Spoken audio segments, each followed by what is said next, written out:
Good afternoon and welcome to the webinar for the journey to carbon verification. So hopefully everybody can hear me and I will do introductions. I'll give it another minute just to make sure everybody is able. This is recorded, so we will be able to send it out afterwards.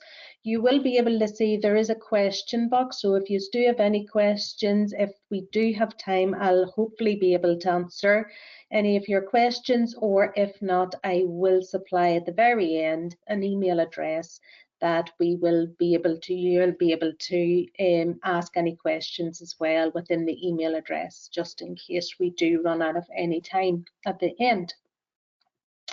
So this is part one. It is the journey to carbon verification. My name is Claire Braham and I am a lead verifier within NQA.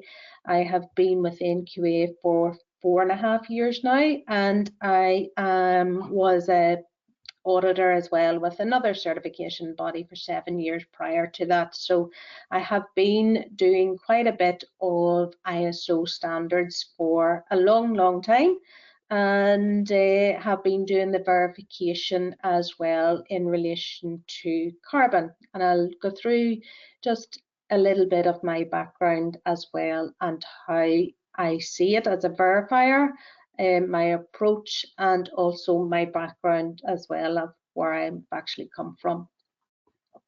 So like I said, this is a part, there's 3 parts to this.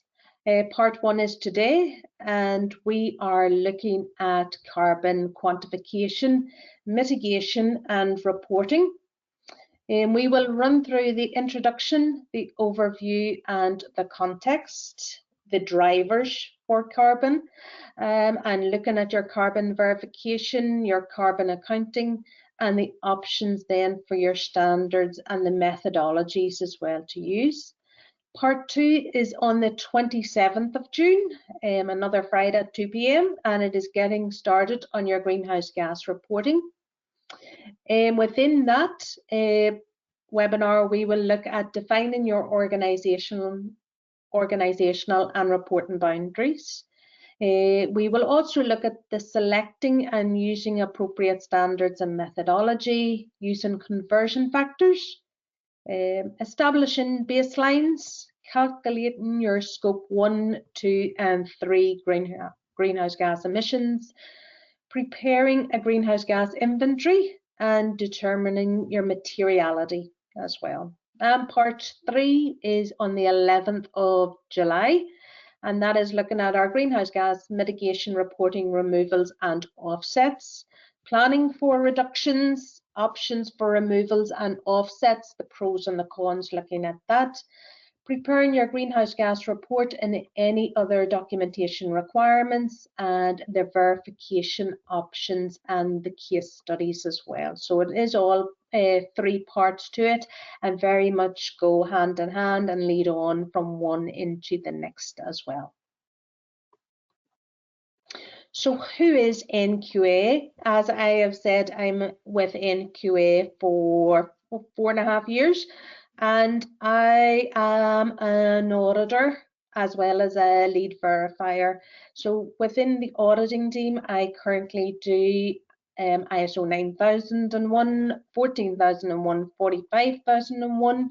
And then within the verification side, I also do all the verifications in relation to ISO 14064, 14068, PAS 2060, PAS 2080, as well as others, and obviously was taking some training as well. My background, I'm actually an engineer. I have my degree is in pure mathematics, and then I done mechanical engineering as a master's. And you will maybe not know by my voice, but maybe by my face, that it's been quite a while since I was actually at university and had graduated. And I decided in 2020 I was going to go back to university and do it fully part-time. I was still working full-time, and I completed a postgrad in zero carbon engineering. And then also looking, I went straight from that on to hydrogen technologies, and I have literally just completed another one, and that's me now complete. I will not be doing any more after this, and my latest one was on climate change. So hence why I got into this area. I would have been a 14001 auditor, as well as I done it out whenever I worked in industry. I would have been an IMS manager. So within this sector, I knew so much was changing within the full sector, and looking at any mitigation and what can actually be done in relation to reductions. So much had changed since I had first graduated, and it was how is industry now changing, and hence why the recent one, I was very curious as to what universities and what they were looking at as well in relation to climate change. So I literally just have it finished. I will be graduating now in a couple of weeks' time again from that one. But it was purely from an exercise. I wanted to see what engineering. So within our team, we've quite a big team within NQA looking at greenhouse gas verifications, and all from different sort of sectors, and a very unique element of it. Some of our team is heavily into construction, and that's the expertise we use whenever we're looking at the different types of industries in order to do any sort of verification on it. So who am I? My name is Claire Braham, as I have said, and I am a regional assessor. As you can maybe tell by my accent, I'm based over here in Northern Ireland. I live halfway between Belfast and Dublin, so I do commute and I do go into the Dublin region, as well as all throughout Northern Ireland, and also into the UK as well. I've been as an auditor for now close to 12, 13 years. My youngest child wasn't too old. And also you can see there's Steve Burt. So Stephen Burt, I'll give him his full title, is our Carbon and Sustainability Services Director. So myself and Steve do work quite closely, and we work very much as a team along with others within NQA, and it's that expertise throughout the NQA session that within the NQA team that we work on as well. So our ESG solutions, so ESG is environmental, the social and the governance. So within our environmental, under climate change, there is the ISO 14064-1. So that standard is the verification of greenhouse gas quantification and reporting. There is the PAS 2080, and that is the certification. So that's the carbon management in buildings and infrastructure, quite heavily within the construction side of things. So we do have a number of organisations that currently are going for and have the PAS 2080 standard. And then we have the PAS 2060, which is becoming an ISO standard. So PAS 2060 at the end of this year will be fully migrating over to the ISO 14068-1, and that is the verification. So that's carbon neutrality. We've also got the ISO 21221, which is looking at sustainable events. As I've said, we've also got the 14001, which a lot of people is fully aware of, and that is the environmental standard. And we have the ISO 50001, which is the energy management standard, and then we've got Eco Campus as well. Under the social, so we do the ISO 45001, which is our health and safety. We also do ISO 45003, which is mental health. 44001, which is collaborative working. We do the 37001, which is anti-bribery, and the 26,000, which is social responsibility. Under the governance side, which is looking at our industry, innovation and infrastructure, so we do have our 9001, which is our quality, the 22301, which is BCMS, 27001, and within that is 27001, 27701, 27017 and 27018, and that's information security. Quite a big element, and quite a big element that's also growing as well. 55001, which is asset management, 44001, which is collaborative working, 41001, which is facilities management. So industry specifics, we also do aerospace, medical devices, food industry, and SSIP as well. So the SSIP generally works alongside the 45001, but it is very specific as well within that. So the learning objectives from today is to gain an overview of the context of carbon quantification, mitigation and reporting. Gain an overview of the drivers for carbon quantification, mitigation and the reporting. Understand the options you have for using standards and other methodologies for carbon, for your carbon quantification, mitigation and reporting as well. So if we look now at our context and the introduction. So what do we mean by greenhouse gases? So greenhouse gases are gases in the Earth's atmosphere that trap the heat. During the day, the sun shines through the atmosphere, not maybe where anybody is actually located. You might be a little bit luckier than where we currently are at the moment, but the sun happens to be shining today, and it is warming the Earth's surface. At night, the Earth's surface cools, it releases the heat back into the air, but some of the heat is trapped by the greenhouse gases in the atmosphere. The greenhouse gases are both naturally occurring and occurring also as a result of human activities. So within here, we are looking at the seven Kyoto Protocol greenhouse gases. So we've got carbon dioxide, we've methane, primarily coming from the farming industry, and quite a big focus is on methane and the amount of farming, and there will be quite a bit in relation to methane. As we can see, 20% of greenhouse gases is contributed from methane. So the legislation has been put in place just in order to protect farming as well. Nitrous oxide as well from agriculture. Hydrofluorocarbons as well from cooling systems, perfluorocarbons as well from cooling systems. We've also got sulfur hexafluoride, which is from electrical systems, and nitrogen triafluoride, which is from any display production as well.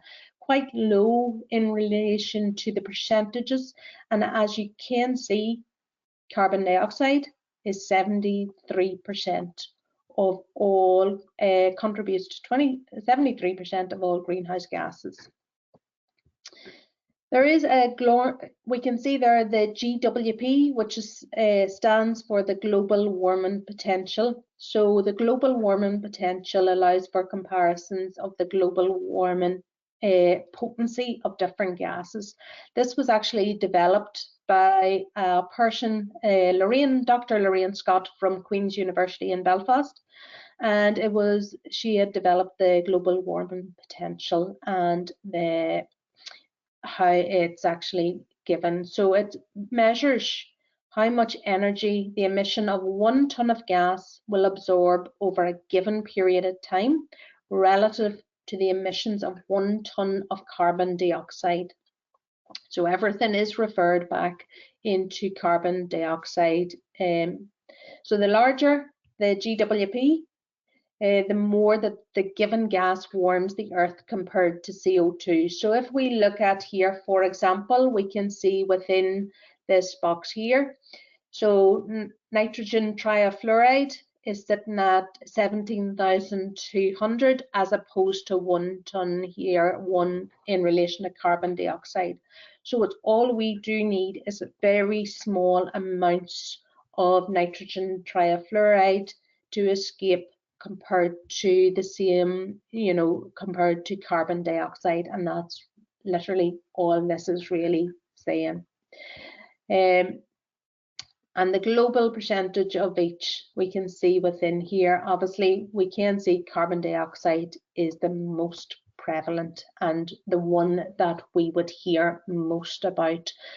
To be very honest, whenever we are doing any verifications, the likes of any of the hydrofluorocarbons, perfluorocarbons tends to literally be forgot about.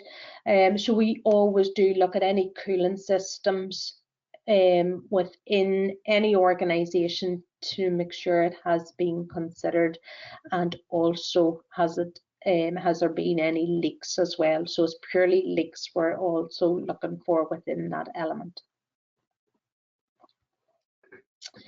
So within here, we can see the amount of greenhouse gases and human impact within it. So we are sitting here, and as of today, we can see the amount of carbon dioxide. So parts per million, we can see 427 for carbon dioxide. We can see the amount that is being released is increasing year on year. Generally, we do see spikes, we do see troughs within it, but it is increasing. They have released as well the figures, and the overall temperature has increased overall, and that has been released very recently, the latest figures in relation to the temperature as well. It is well above the normal pre or industry standard that has been set as well. So the Paris Agreement, which is the United Nations Framework Convention on Climate Change. So the overarching goal is to hold the increase to the global average temperature to well below 2 degrees Celsius above pre-industrial levels, and to pursue efforts to limit the temperature increase to 1.5 degrees Celsius above pre-industrial levels. We can see our temperature increasing, and it has actually exceeded that level at present. I think they've only come out very recently to say it has actually went above it. We will all know about the seasonal effects and the effects any increases in temperature has been. We can all know about what happened in Spain last year and the amount of flash flooding and the consequences of that, and that is part of our temperature increases, because not only do we get that, but we actually do get quite severe and extreme weather patterns that has been occurring over the last number of years as well, and has been increasing in frequency as well. So we can see our greenhouse gases by sector. We can see transport. We can actually, the best one here is energy supply. It has decreased, so that's the very top line here, and a lot of that will contribute to looking at different sources of energy. If any of you ever go on or very interested in, there is it's for the UK, it's for England, Scotland and Wales, their electricity and where it is actually coming from, and it does come from renewable sources as well. But it will actually do a breakdown of where it's actually coming from, what type of renewable source and the quantity, and that can be tracked over a daily, monthly, weekly, and also on an annual basis. It doesn't cover at all Northern Ireland or Ireland, because that's under a different electricity, and the island is one electricity system over here. But it does, and it's very interesting to actually read. It's called I Am Kate. It is a website that anybody can go on to. So it is very interesting, especially on a day that might be quite sunny, but it's more interesting actually on a day that there's quite a bit of wind, and we can see the amount they're actually generating from wind, from all the wind turbines, etc. So it is very interesting to actually go through and to read. So hence why we can see our energy supply has decreased. Our transport and our business is an area in here, and I do think a lot of this goes very much hand in hand. Our businesses need transport. Without our people, they're not going to be able to travel to work. Without our lorries on the road, no stock will either be delivered in or delivered out of any organisation. So it's looking at that. They go very much hand in hand. There's also the residential side of things. So residential, there's a lot of schemes that's actually been put in place. There's retrofits of a lot of houses going on at the moment in relation to residential to bring them up to where they should be, looking at solar, looking at air source, looking at ground source, looking at insulation as well, because insulation is quite a key area to retain any heat that they have in the buildings, in the houses as well. So there's a massive retrofit going on with there, and agriculture stays stagnant as it has been, but they're very much aware of the food industry and what's happening with that, and they don't want to have a negative impact on the food industry. Okay, so why is it important? So our scientists agree that the most critical issue facing our planet is climate change. It is, I do obviously a lot, as I've said, I do ISO standards as well.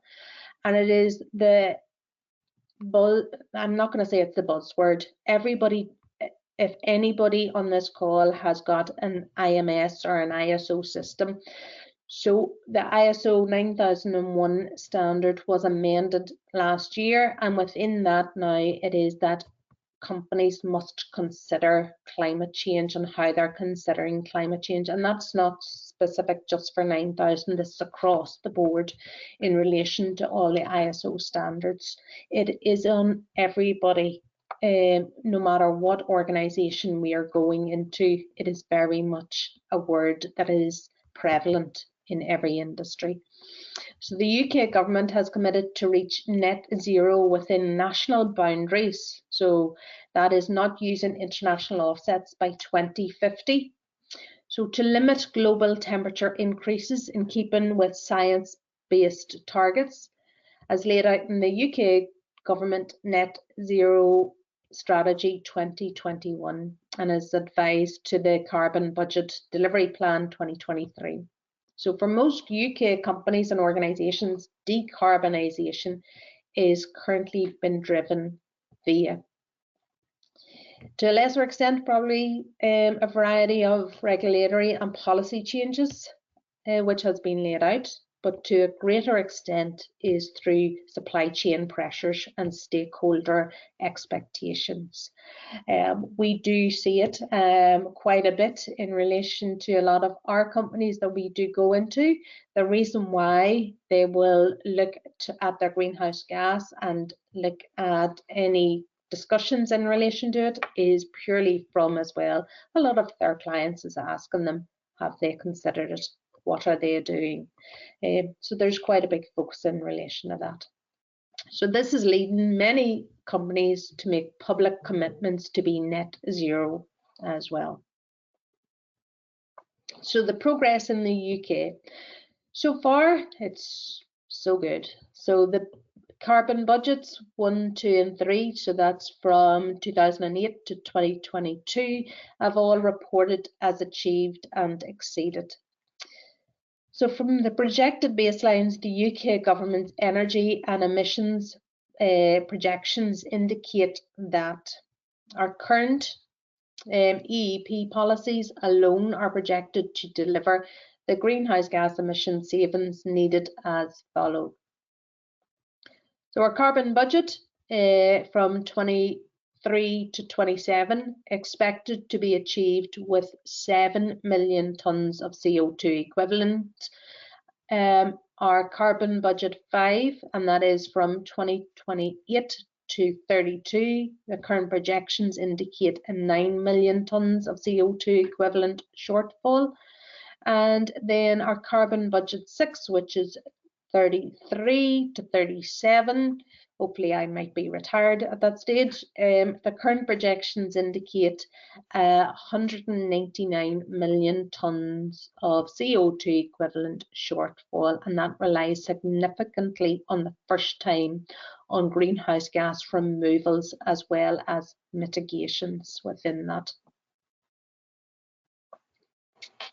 So if you can't measure any of this as accurately as possible, then you possibly can manage it.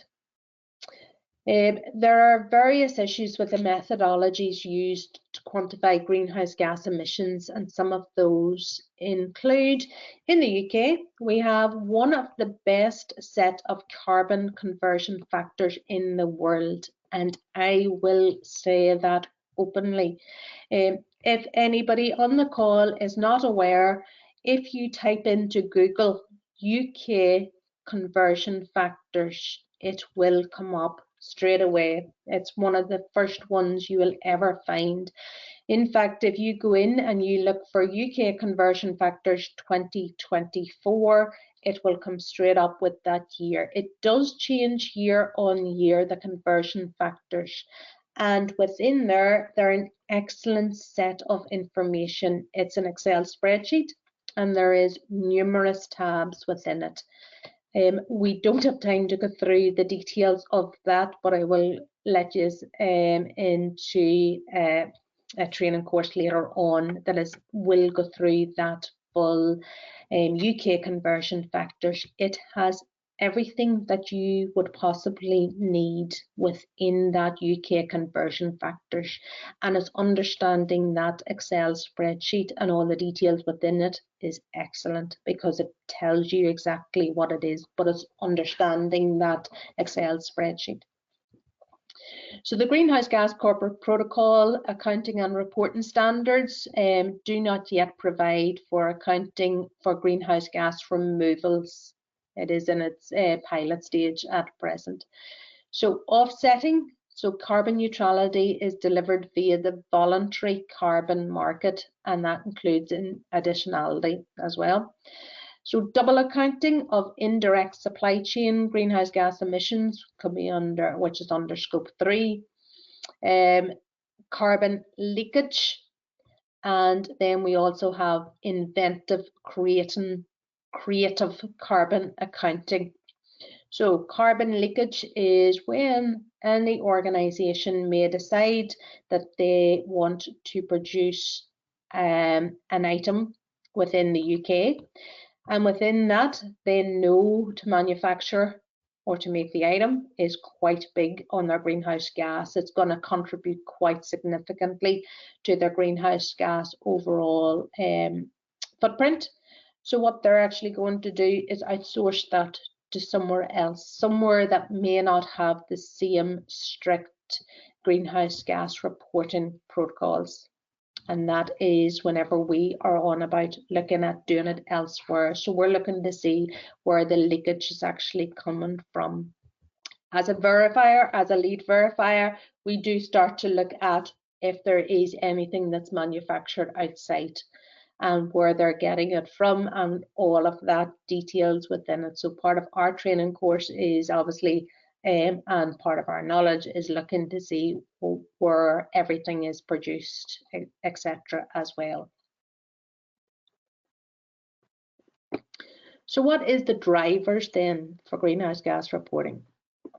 So the drivers for companies and organizations to quantify, to report and manage their greenhouse gas emissions, in summary, is to improved competitive advantage, excuse me for a second, regulatory compliance, to reduce their risks, including through supply chains, and environmental improvement and long-term business sustainability. So we do have some smaller organisations, and their stepping stones is to look at ISO 14001 to start that process, to start looking at what their objectives might be, and also within any 14001, any people that's on here, we will also look to see what their monitoring and measurement is as well. So it's starting that process within it for a very small organisation. But they're the main drivers of it. We do see a lot of organisations, and one of my first questions will always be to a new client coming on, why are you going to do this? And it will come from a case of that they are getting that any of their clients, any of their customers is starting to look at it, and they're starting to ask questions, and they're starting to look at what their carbon footprint is. They're also looking to see that they want to be one of the first companies. They want to be able to sell it better than some of their competitors, etc. as well. So we do see all ranges within it. And then we obviously do have some that want to do it because they're very much into their carbon footprint and they want to be eco-friendly as a full company, so they will look at it as well. Okay, so improved competitive advantage. So many of the large organisations are actively encouraging or requiring their supply chain to quantify and report on the greenhouse gas emissions. And that can often be done through tenders and questionnaires. It can be done through their internal commitments and the need for the supply chain information for their own greenhouse gas data. So anybody may do, we've got the PPN 06-21, which is primarily for the NHS, but also for any major government contracts as well.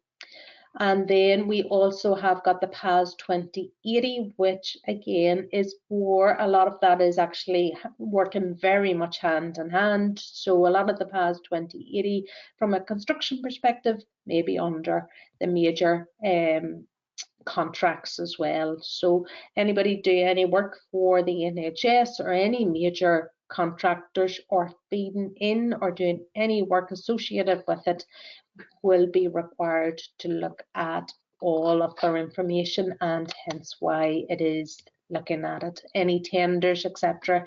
We do deal with PAS 2060 client or PAS 2080 clients, and they have a requirement as well as the advantage over any of their competitors.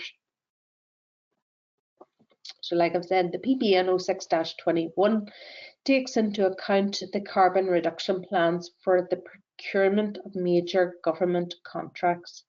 So whenever they're procuring goods and or services and or works with an anticipated contract value above £5 million per annum. So as we can see, that has decreased. It's now only 5 million. It used to be a little bit larger a number of years ago, so it is decreasing. So it's a first step, and we can expect the 5 million threshold to reduce again over time. It will require a carbon management plan which commits to describing, quantifying and evaluates how the supplier will achieve net zero by 2050. It also requires the quantification and reporting of Scope 1 and 2 and applicable Scope 3 greenhouse gas emissions.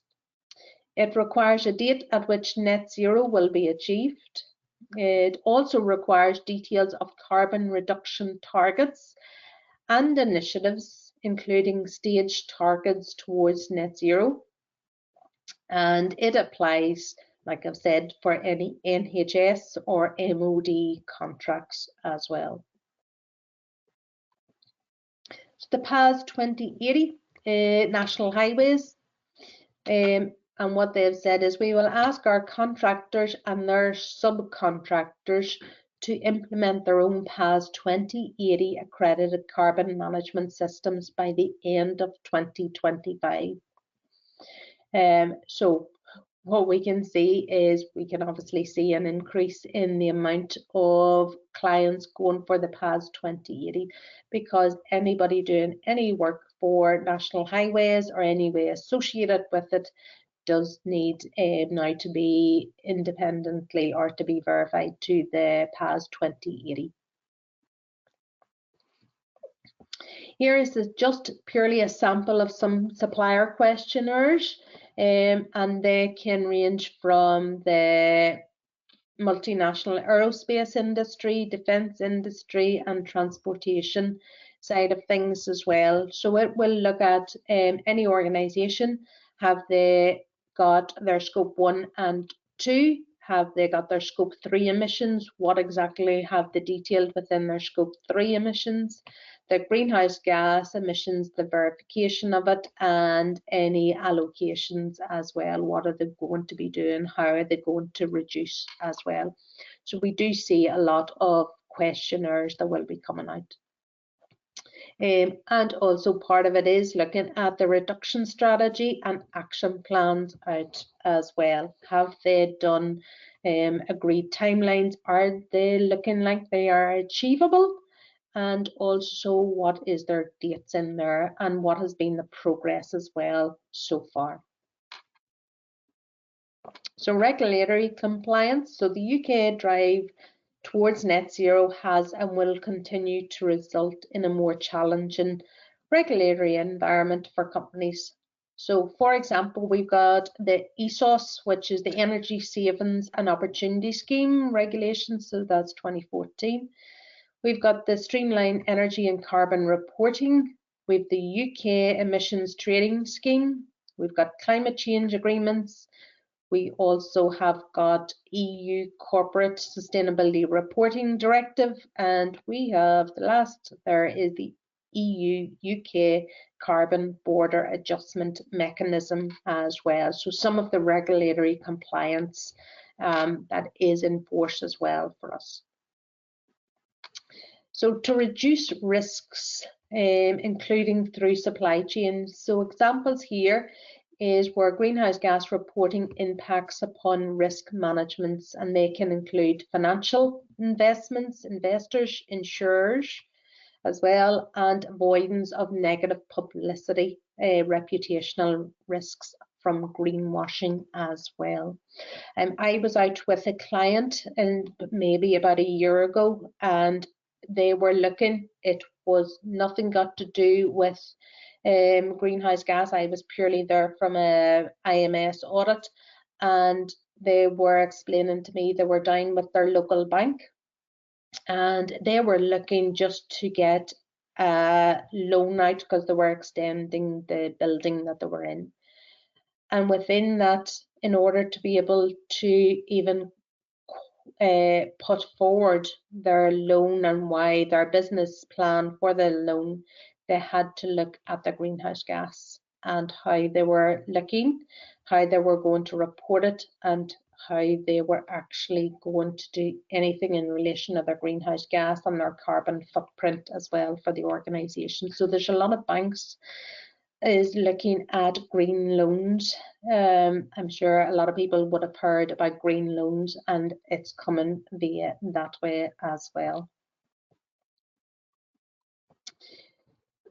So some other drivers, so we've got the environmental improvement and long-term business sustainability. So these drivers will only increase through supply chain pressures, increased consumer awareness and investor consideration, government regulations, and of course the increased frequency of climate-related emergencies as well.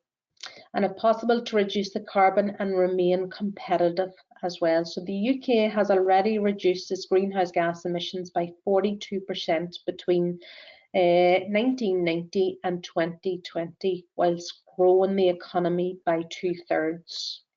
Hence why I said I did go back to college.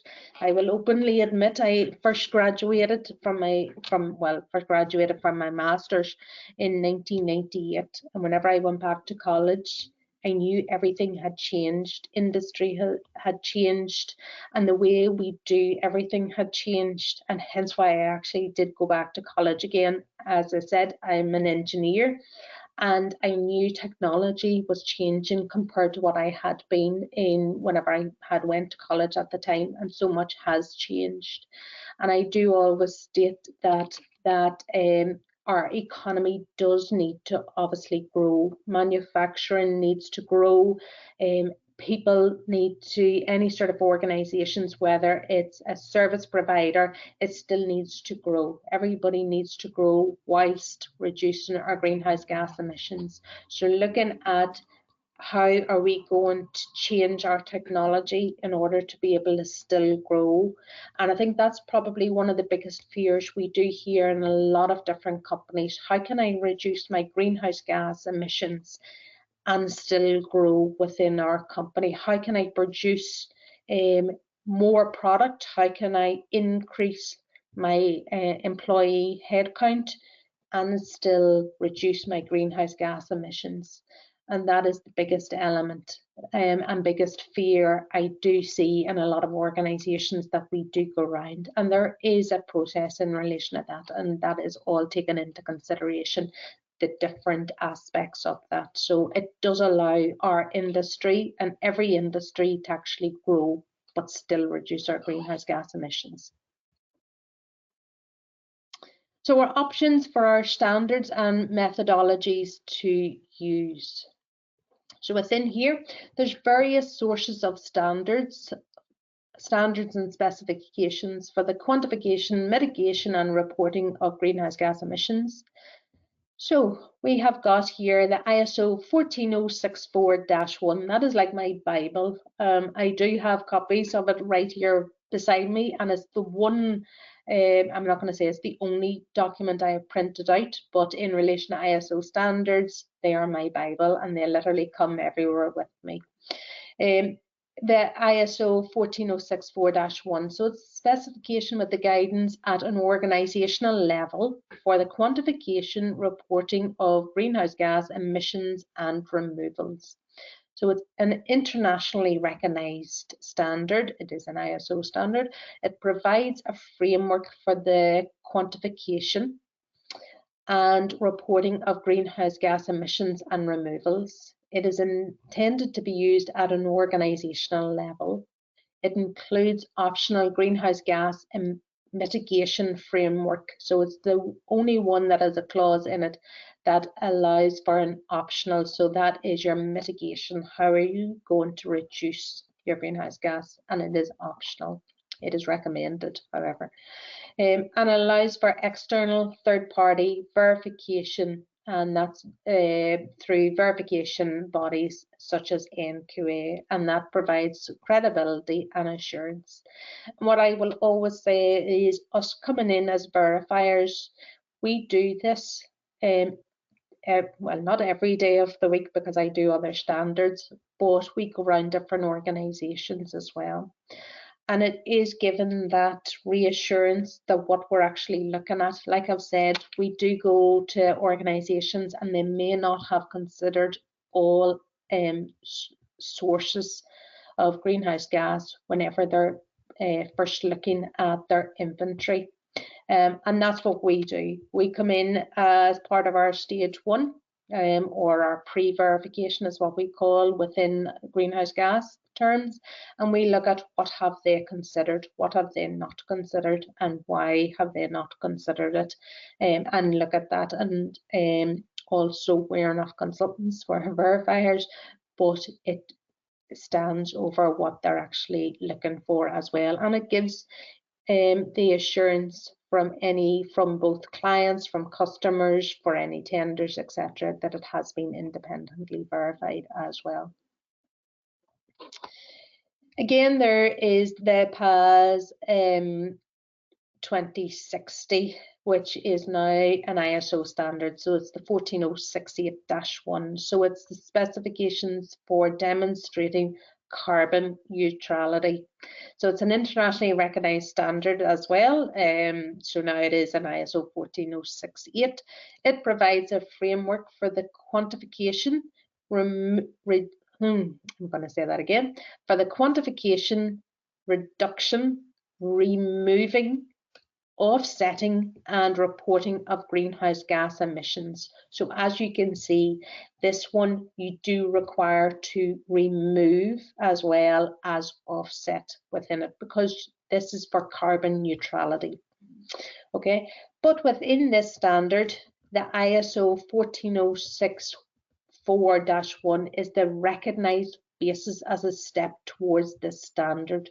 So this standard, the 14068, will reference and will use the ISO 14064 standard as well. And again, it allows for the external third-party verification, such as NQA, and it provides the credibility and assurance that we are as independent verifiers as well. The PAS 2080 is a carbon management in buildings and infrastructure. So it's the PAS 2080-2023 standard. It was developed in the UK, but is internationally recognised. So it provides a framework for managing, again, not calculating, carbon in buildings and infrastructure. It is intended for the application in the construction industry. And again, it does allow for the independent verification of that. Like I've said, the PAS 2080, we do have a team. I do audit as well, whether that be 91445 to the construction industry. I have done for many a year, just through my background. So I am one of the PAS 2080 verifiers, along with a very strong colleague of mine who has worked solely in the construction industry. And generally within NQA, whenever we're doing verifications, we do it as a team. So that gives us the strengths in all different sectors as well. So there's various sources of methodology for our calculation and quantification of our greenhouse gas emissions. So the UK government carbon conversion factors and the UK environmental reporting guidelines. As we can see down there within the slide, anybody, if you put in within a Google search and you put in UK conversion factors 2024, this is the website, and this is the actual first tab of the Excel spreadsheet that will actually come up for use. It is under the gov.uk website, and you will see all the different years within there as well. You will see a full set or a condensed set. The full set will have all details. It will have the likes from well to tank. I'm not going to go into too much detail on the full set. However, if you're starting out, I would certainly suggest start with the condensed set. The condensed set is slightly less tabs, Excel tabs within the actual spreadsheet. If there's ever anything you can't see within the condensed set, please then refer to the full set. However, it's just additional tabs. It will do the likes of well to tank. It will do more detail in relation to that. But if you're starting off, I would certainly recommend the condensed set. So just in case you do look it up and you do see then the confusion between the two different sets, which one do you use? I would certainly recommend starting off with the condensed set, as long as you do have the correct year that you are working for as well. So if you're doing your baseline year for, we shall see if you're only starting out now, and if you're doing your baseline, so the very first time you're ever doing this and you are doing it for the 1st of January to the 31st of December 2024, you would use 2024's conversion factors. Okay, so we also have got the Greenhouse Gas Corporate Protocol. So within there, that's your corporate accounting and reporting standard. It provides comprehensive guidance on calculating scope 1, 2 and 3 activities. It doesn't provide any conversion factors in here. What I do recommend from this corporate accounting is under your scope 3. Scope 3 breaks it down into 15 categories. and it is a very clear guidance on the 15 categories to consider whenever you're looking at scope 3. Scope 3 is anything outside, still to make any indirects, greenhouse gases not associated particularly with your organizations, or the organization does not have full control over. So within the greenhouse gas corporate protocol, I find it breaks down scope 3 into nice categories, subcategories for anybody starting out that they can consider and see to ensure if it's applicable to your organization or if it's a justified exclusion as well from it. So other examples is the environmental product declarations are verified and registered documents of a product's life cycle analysis. The inventory of carbon and energy, so it's the ICE database, and we can see there just the website, so it's www.ice.org.uk. And then we're often faced with difficult activities. So we may revert for conversion factors in relation to those from industry standards, or if we have any specific papers or anything that's able to give us conversion factors. That would only be if there's anything that cannot be got through any of the recommended suggested and the UK conversion factors. I do have to say the UK conversion factors are excellent. Anybody based over here in Northern Ireland and also in the Ireland, as in the Republic of Ireland, they tend and they will use the UK conversion factors, and they will use them openly as well. Okay. So within here, there is other sources. We've got the DEFRA, so that is the conversion factors by the SIC code. So it's greenhouse gas emissions intensity, and that is enabling a spend-based approach. Okay, and we've also got the Office of National Statistics.